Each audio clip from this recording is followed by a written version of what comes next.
Hello friends, कैसे हो आप सब। उम्मीद करता हूँ आप सब बढ़िया होंगे। आपका स्वागत है मेरे चैनल नॉलेज विद अमन में। फ्रेंड्स, मैं आपके लिए गवर्नमेंट जॉब से रिलेटेड एंड एसओएल से रिलेटेड अपडेट लाता रहता हूँ, तो प्लीज़ मेरे चैनल को सब्सक्राइब कर दीजिए और मेरी वीडियोस को लाइक कर दीजिए। चलते हैं, आज शुरू करते हैं। आज मैं आपके लिए एसओएल की एक इम्पोर्टेंट न्यूज़ लेके आया हूँ। जैसे कि आप जानते हैं कि आपके ऑनलाइन एग्ज़ाम स्टार्ट होने वाले हैं दिसंबर के मंथ में, तो उनकी ओबीई की गाइडलाइंस आ चुकी हैं। तो फ्रेंड्स, मैं आपको बता देता हूँ गाइडलाइंस के बारे में। तो जैसा कि वैसे तो थर्ड और सेकंड एंड थर्ड पॉइंट में तो कुछ खास नहीं, लेकिन फिर भी मैं आपको बता देता हूँ।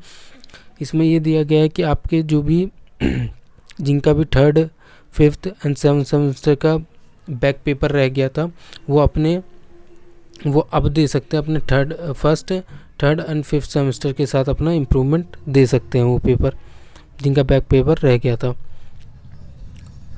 आप यहाँ बात कर लेते हैं। The ex student shall follow the schedule date sheet of examination as per third year exams. इसमें यह है कि जिनका थर्ड ईयर का बैक पेपर रह गया तो वो इसमें भी अपना एग्ज़ाम दे सकते हैं, ये डे शीट के अकॉर्डिंग जैसे दिया गया है। और सेकंड पॉइंट में भी ये कि जिनका ईआरआर रह गया था वो फिफ्थ सेमेस्टर के साथ अपना दे सकते हैं। इसमें भी थर्ड पॉइंट में भी ये दिया गया है कि सेकंड ईयर का जिसका रह गया था वो थर्ड सेमेस्टर में अपने दे सकते हैं एग्ज़ाम, थर्ड सेमेस्टर का भी। तो यही है। ये फिफ्थ पॉइंट में देख लेते हैं। The students who are in the final year fifth semester can appear for improvement in the paper of third semester. तो इसमें जिसका थर्ड सेमेस्टर का बैक पेपर रह गया तो वो अपने फिफ्थ सेमेस्टर के पेपर के साथ दे सकता है इसे। सिक्स पॉइंट की बात कर लेते हैं। तो the students who are in the second year third semester can appear for improvement in the paper of first semester only. तो जिनका फर्स्ट सेमेस्टर का बैक पेपर रह गया था, जिनका फर्स्ट सेमेस्टर में जो फेल हो गए थे, जिनका पेपर रह गया था, वो अपने थर्ड सेमेस्टर के साथ पेपर दे सकते हैं उनकी डे शीट के हिसाब से। जैसा आपने देखा होगा कि आपके जो डे शीट आई है उसमें फर्स्ट सेमेस्टर का भी मेंशन कर रखा है। तो फर्स्ट सेमेस्टर का तो कोई एग्ज़ाम है ही नहीं, तो बहुत से बच्चे कंफ्यूज हो रहे होंगे। तो मैं बताना चाहूँगा जो फर्स्ट सेमेस्टर की उसमें डे शीट दे रखी है वही दे रखी है कि जिन बच्चों का बैक पेपर फर्स्ट सेमेस्टर का रह गया था, जिन सब्जेक्ट में वो फेल हो गए तो वो पेपर आप दे सकते हैं अपने थर्ड सेमेस्टर के साथ। The all student must ensure that their examination form for the respective course have already been filled and they are appearing in the paper maintained in the confirmed admit card। तो इसमें यही दिया गया है कि आपका मतलब कि आपको अपना एग्ज़ाम फॉर्म फिल कर लेना है, फिल करने के बाद ही आप दे पाएंगे अपना पेपर। तो इसमें फिफ्थ पॉइंट में बात कर लेते हैं। The candidate the admit card shall be available on the university site before the commentary and the examination the student shall download and print. तो इसमें ये दिया गया है कि मतलब आपका जो एडमिट कार्ड है वो एग्ज़ाम से कुछ दिन पहले आ जाएगा। और इसमें ये दिया गया है कि आपको अपने एडमिट कार्ड में चेक कर लेना, अगर कुछ भी करेक्शन होगी, कुछ भी मिस्टेक एडमिट कार्ड में आपके रहती है, मिस प्रिंट रहता है, तो आपको अपने एसओएल की वेबसाइट से कांटेक्ट करना है, इनकरेक्ट रहता है। तो 6 पॉइंट में the student should remain the contact with their college and institute and visit the university and college institute and website regular the college institute में। तो इसमें यही दिया गया कि आपको अपनी कॉलेज की वेबसाइट से और अपने कॉलेज से, अपने इंस्टीट्यूट से आपको कांटेक्ट बना के रखना है। आपको कुछ भी प्रॉब्लम होती है तो उनसे SMS and message and WhatsApp के थ्रू आपको अपडेट मिलती रहेगी। उनसे आप कुछ भी आपका डाउट है वो क्लियर कर सकते हैं। तो हमारा मोस्ट इम्पॉर्टेंट जो पॉइंट है वो 8th पॉइंट है। तो 8 पॉइंट में बात कर लेते हैं। तो on the first page the student shall write the following details providing any other personal information linked email ID, mobile number and name of the college with the treated as the unfair mean, and the action will be taken as per university line rules. तो इसमें यही दिया गया कि आपको अपने front sheet पे आपको ईमेल आईडी, फ़ोन नंबर और कॉलेज का नाम नहीं डालना है। ये जो यहाँ पे आपको पॉइंट दिए गए ए से एफ तक, ये सब आपको लिखना है। आपको अपनी फ्रंट शीट पे जो डालना है वो है date and time of exam डालना है, डेट एंड टाइम डालना है एग्ज़ाम का।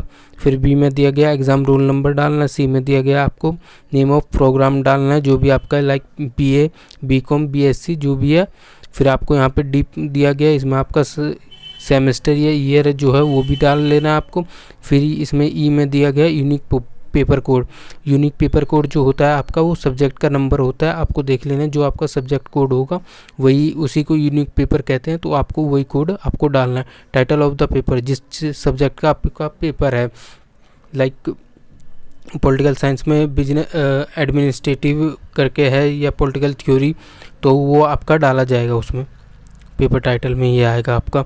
फिर यहाँ पे आपको दिया गया द 9th पॉइंट में the duration of the examination shall be 4 hours, out of the which 3 hours shall be give to the student for answer sheet the question, and their remaining 1 hour shall be utilised for the downloading and the question paper, scan and answer sheet in PDF and JPEG format, and uploading the scan PDF of answer sheet on portal।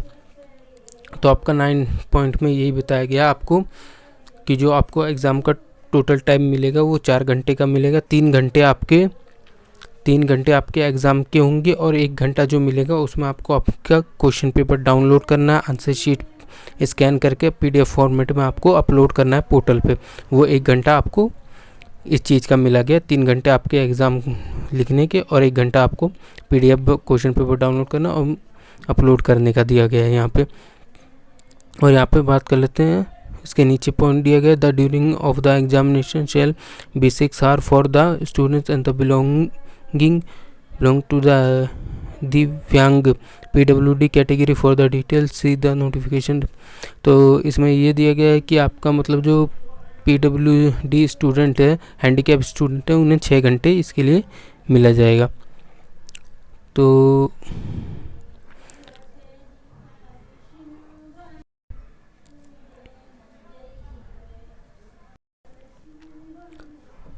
जैसा कि आप देख सकते हैं इसमें आपको दिया गया है कि आपको 3 घंटे एग्ज़ाम के दिए जाएंगे और 1 घंटा आपको एक्स्ट्रा जो दिया जाएगा वो question paper download and uploading का टाइम दिया जाएगा। फ्रेंड्स, मैं इसमें बताना चाहूँगा कि आपको टोटल 4 घंटे मिलेंगे। 4 घंटे मिलने के बाद आपको जो भी बच्चा, कोई भी बच्चा रह जाता है जो अपनी आंसर शीट अपलोड नहीं कर पाता है 4 घंटे के अंदर, 4 घंटे के अलावा उसे एक एडिशनल 1 hour मिलेंगे। तो वो एडिशनल जो 1 hour 1 घंटा जो मिलेगा, एडिशनल 1 घंटा मिलेगा, उस एडिशनल 1 घंटे में अगर वो अपनी आंसर शीट अपलोड करता है तो उसे डॉक्यूमेंट्री एविडेंस प्रूफ देना पड़ेगा। जिसका मतलब ये है, वैसे तो जिन बच्चों ने पहले भी एग्ज़ाम दिया था ऑनलाइन उन्हें तो पता ही होगा कि क्या प्रोसीजर है, लेकिन फिर भी मैं आपको बता देता हूँ कि जिन बच्चों ने एडिशनल जो 1 घंटे का यूज़ किया जाएगा तो उसमें आपको डॉक्यूमेंट्री एविडेंस देना पड़ेगा। वो डॉक्यूमेंट्री एविडेंस आपका हो सकता है कि आपका जैसे पोर्टल काम नहीं कर रहा था, साइट चल नहीं रही थी, या कुछ भी अदर लाइक प्रॉब्लम है, वो आपको देना पड़ेगा उस 1 घंटे में अगर आप अपनी आंसर शीट अपलोड करते हैं तो ध्यान रखिएगा फ्रेंड। मैं तो यही कहूँगा, आपको स्टूडेंट्स को कहना चाहूँगा कि वो अपना 4 घंटा जो है वो 4 घंटे के अंदर ही अपलोड कर दें। एडिशनल 1 घंटा जो लेने का उसका कोई फ़ायदा नहीं है, लेकिन फिर भी मैं बता देता हूँ आपको। और आप अगर उस एडिशनल 1 घंटे में भी आप अपलोड नहीं कर पाते हैं तो आपको 30 मिनट और मिलेंगे, जो आपको ईमेल पे आपको सबमिट करना होगा अपनी आंसर शीट। आपको ईमेल करना होगा, वो आधा घंटा आपको ईमेल करने के लिए मिलेगा आपको, अगर आप अपने एडिशनल 1 घंटे में अपलोड नहीं कर पाते हैं तो वो आधा घंटा उसका मिला जाएगा। वो डॉक्यूमेंट्री एविडेंस मांगा जाएगा उसमें भी आपसे। और फ्रेंड्स, जो भी स्टूडेंट्स बाद में करता है तो वो ये चीज़ को ध्यान में रख के चले कि उसकी जो रिज़ल्ट आएगा, उसका आंसर शीट जो चेक होगा उसमें काफ़ी डिले होगा, उसका रिज़ल्ट जो होगा वो काफ़ी लेट से आ जाएगा। वो पहले उनके रिव्यू कमेटी के पास जाएगा कि क्या प्रॉब्लम थी जिस बच्चे की इस स्टूडेंट्स ने अपना आंसर शीट एडिशनल एक घंटे में अपलोड करा है या ईमेल के थ्रू अपलोड करा, तो वो रिव्यू कमेटी पे जाएगी क्या प्रॉब्लम थी, तो आपको डॉक्यूमेंट एविडेंस मांगा जाएगा आपसे। तो ये था। इसमें फिर 10th पॉइंट में वही दिया गया कि आपको अपनी आंसर शीट अपलोड करनी है जेपीजी फॉर्मेट एंड द। हाँ, तो एक ये है 11वां पॉइंट है the students will appear in the examination as per the official and the feel the examination from the. तो इसमें आप देख सकते हैं कि इसमें आपका ये दिया गया है कि आपके जो एडमिशन होंगे, जो एग्जामिनेशन फॉर्म फिल करना होगा, तो उसमें एक ऑप्शन आएगा आपका फिजिकल मोड या रिमोट मोड। तो जैसे कि SOL के बच्चों का तो ऑनलाइन एग्ज़ाम हो रहा है तो उनमें तो कोई ऑप्शन आएगा ही नहीं, उनमें रिमोट मोड में ही रहेगा। लेकिन जो रेगुलर के बच्चे हैं उनमें ये ऑप्शन ज़रूर आएगा। तो वो अगर फिजिकल मोड भी सिलेक्ट कर लेते हैं तो ऑनलाइन में देना चाहते हैं तो वो अपना ऑनलाइन दे सकते हैं। यहाँ रिमोट मोड वो है जो ऑनलाइन एग्ज़ाम है। फिजिकल मोड का तो आपको पता ही, जो सेंटर पे जाकर देना है। तो यहाँ पर देख लेते हैं। तो यही है कि इसमें सेकंड पॉइंट में ये दिया गया shall be required the laptop and desktop and mobile any other appearing device to including.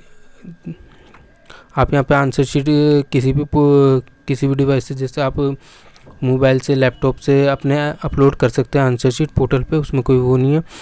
हाँ, यहाँ पे 3rd पॉइंट में दिया गया है the student shall be scan the answer sheet question which and the upload the respective PDF and JPG file the OBE portal the file size each the questions should be right 7 MB।